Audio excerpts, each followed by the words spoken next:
Le Real Madrid va faire le ménage cet été. 5 joueurs sur la liste noire, dont une star à 90 € qui pourrait tout changer pour Xavi Alonso. Pendant ce temps, le Barça frappe un grand coup, Hansi Flick prolonge, mais un énorme dossier menace la stabilité du club. Lamine Yamal au cœur d'une bataille sans merci.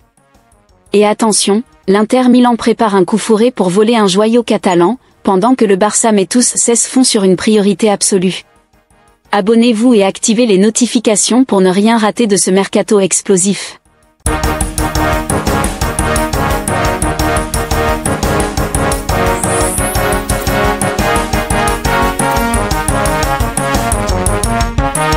Les 5 joueurs dont le Real Madrid veut se séparer cet été. Le Real Madrid s'apprête à vivre un mercato estival très mouvementé, avec plusieurs départs importants dans les tuyaux.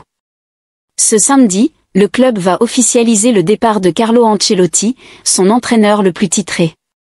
Si cette séparation met fin à une belle époque, elle ouvre aussi la porte à un nouveau projet ambitieux avec la venue de Xavi Alonso sur le banc.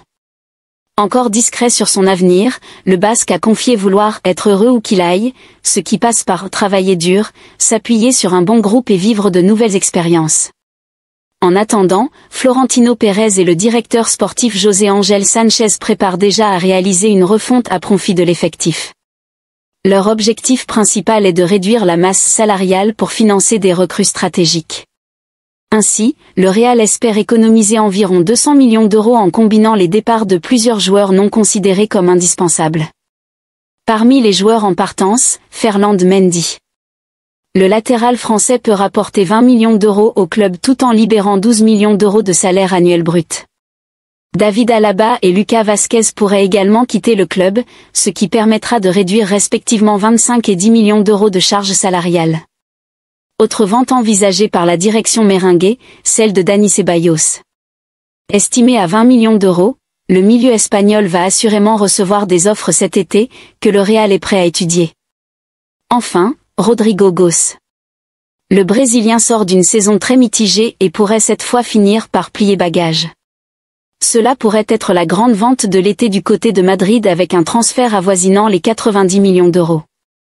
Tous ces possibles mouvements ont été abordés par la direction du club avec Xavi Alonso, qui aurait déjà donné son aval pour que ces ventes ou non-renouvellement de contrat, dans le cas de Lucas Vázquez, se concrétisent au plus vite, du moins entre la fin du mondial des clubs et la reprise de la Liga en août.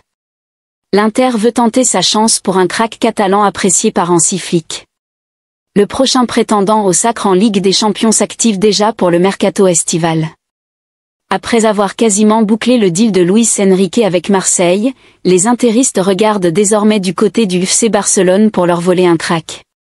Les Nerazzurri sont actifs sur le marché des transferts. Leur saison n'est pas encore finie puisqu'ils vont disputer une dernière journée décisive en Serie A où ils peuvent remporter ce titre, en cas de feu pas de la part du Napoli. Tout se jouera ce vendredi pour le gagnant du Scudetto. Ensuite, viendra la finale de la C1, face au Paris Saint-Germain, où les hommes de Simone Inzaghi tenteront de battre le club parisien après s'être, déjà, incliné face à Manchester City en finale en 2023. L'Inter pourrait, rapidement, conclure le transfert de Luis Enrique, ailier brésilien de l'OM, pour le faire jouer durant la prochaine Coupe du Monde des clubs. Une autre cible serait pistée par le club milanais afin de remplacer progressivement Henrik Mkhitaryan, 36 ans, dont le contrat prend fin en 2026. Les dirigeants italiens auraient, alors, coché le nom du crack du FC Barcelone, Fermín López. Selon les informations de Calciomercato relayées par le Mundo Deportivo, le milieu de terrain de 22 ans serait sur les tablettes de l'Inter Milan. L'international espagnol, 2 sélections, est lié au Barça jusqu'en 2029. Le club italien devra, donc, sortir le chéquier pour signer un des chouchous d'Hansi Flick. Les négociations n'ont pas commencé et les Italiens attendront la fin de la saison pour commencer à discuter à propos de ce potentiel transfert. Le président de l'Atlético répond à l'intérêt du Barça pour Julián Álvarez. Julián Álvarez a réalisé une excellente première saison avec l'Atlético de Madrid. Le FC Barcelone scruterait l'attaquant argentin. Le président des Colchoneros, Enrique Cerezo, a répondu à cet intérêt d'une drôle de manière. L'international argentin, 44 sélections, est l'un des meilleurs attaquants en Liga, cette saison. Arrivé de Manchester City pour près de 75 millions d'euros, l'été dernier, le buteur de l'Atlético de Madrid a su répondre aux attentes placées en lui. Lors de la saison 2024-25, il a inscrit 29 buts en 53 matchs avec les Colchoneros.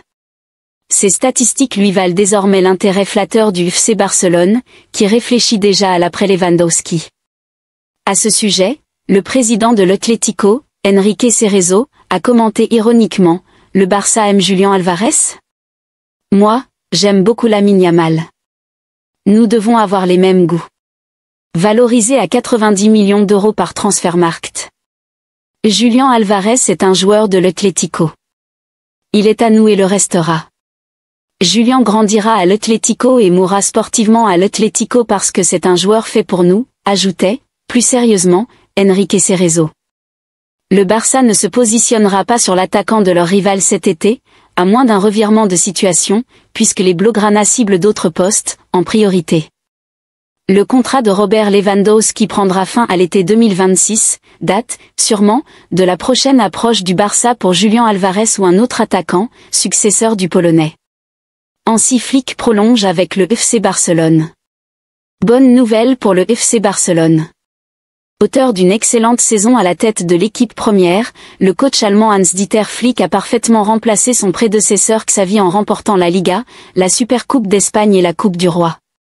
Alors que son contrat courait jusqu'en juin 2026, le FC Barcelone a voulu le récompenser en prolongeant son bail d'une année supplémentaire, soit jusqu'en juin 2027. Les déclarations étonnantes de Deco sur la prolongation de Lamine Yamal. Alors que la presse espagnole évoquait des montants faramineux pour la prolongation de Lamine Yamal avec le FC Barcelone, le directeur sportif Deco a calmé le jeu, tout en concédant l'enjeu énorme que cela représente pour le club catalan. Surtout que les prétendants rôdent.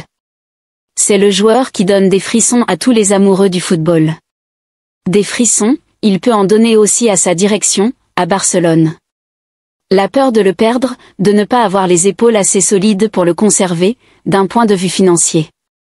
Depuis plusieurs semaines, la presse espagnole assure pourtant que le club catalan a prévu de blinder le contrat de son prodige, encore âgé de 17 ans, avec un contrat longue durée et des émoluments juteux. Sport parlait par exemple d'un contrat jusqu'en 2030, qui sera signé le jour des 18 ans de Lamine Yamal, le 13 juillet prochain. Avec une grosse revalorisation salariale et surtout une clause libératoire de nature à effrayer n'importe quel milliardaire. Interrogé dans l'émission Elle Mont sur RAC1, le directeur sportif Deco a tenu à remettre les pendules à l'heure dans ce dossier forcément sensible. La prolongation de Lamine Yamal est en bonne voie. Il a besoin d'un contrat équitable pour son âge. Peu importe qu'il soit le mieux payé, il n'a pas demandé à l'être. Si nous renouvelons son contrat, ce serait la meilleure recrue de ces dernières années. L'important, c'est qu'il soit heureux, et nous parlons de contrats de 4, 5 ou 6 ans. Sa maturité est extraordinaire. Il a le même âge qu'un de mes fils. C'est quelque chose de rare. Ce n'est pas normal qu'un joueur comme lui émerge avec autant de qualité, de confiance et d'autorité, a d'abord expliqué Deco, avant de parler de la suite. Mais il ne faut pas oublier qu'il a 17 ans et que de nombreux clubs ont appelé pour le contacter, mais nous ne voulons pas l'écouter. J'aimerais qu'il remporte le Ballon d'Or, mais il n'est pas le seul candidat du Barça à pouvoir le remporter. Relancé sur l'identité des clubs qui ont approché le Barça pour Yamal, Deco a révélé, l'année dernière, il a reçu des offres, mais pas cette année. Le PSG a posé des questions à son sujet, mais pas le Real Madrid. Aujourd'hui, il paraît impossible de pouvoir déloger Yamal du FC Barcelone. Le FC Barcelone fait toujours de Luis Diaz sa priorité pour cet été et disposera de fonds pour le recrutement d'une star. Le feuilleton Luis Diaz risque d'agiter ce mercato estival. Cela fait de longs mois déjà que le FC Barcelone lorgne le Colombien de Liverpool. Déjà l'an passé avec les performances alors encore irrégulières de Rafinha, les Catalans avaient pris des contacts avec l'entourage de l'ailier. L'affaire n'était pas allée au-delà, déjà parce que les Reds n'ont jamais été vendeurs, et parce que le Barça n'avait pas les fonds. La donne a un peu changé. Bien sûr, nous pourrons faire signer des recrues, rassurait Joan Laporta vendredi soir quelques heures après avoir célébré le 28e titre en Liga du club. Nous respectons la règle du 1-1, liée au fair play financier de la Liga, et j'espère que cela continuera comme ça pendant de nombreuses années. C'est vrai que nous étions très serrés, alors maintenant, il est temps de travailler. Même si les finances catalanes ne sont pas encore au beau fixe, il y aura visiblement des achats cet été. Le Barça mettra le paquet sur sa priorité du mercato. L'argent de la Ligue des Champions et les quelques ventes à venir permettront de renforcer l'effectif à des postes déjà ciblés depuis un moment. Jusque-là, il était question d'un neuf capable de suppléer Lewandowski, d'un latéral gauche et d'un latéral droit pour faire souffler Alejandro Balde et Jules Koundé, et d'un ailier gauche. Or, Ferran Torres donne satisfaction en pointe, Gérard Martin s'est révélé à 23 ans et Eric Garcia s'est montré solide lorsque Koundé s'est blessé. D'après Sport, la quasi-totalité de l'enveloppe allouée pour les transferts sera destinée au recrutement d'un ailier gauche pour renforcer la concurrence. Luis Diaz est toujours la priorité et il faudra mettre 85 millions d'euros pour convaincre Liverpool de bien vouloir le lâcher à 2 ans de la fin de son contrat. Auteur de 17 buts et de 8 passes décisives en 49 rencontres toutes compétitions confondues cette saison, le Colombien a réalisé un exercice plein et négocie en parallèle sa prolongation. Le voilà à la croisée des chemins.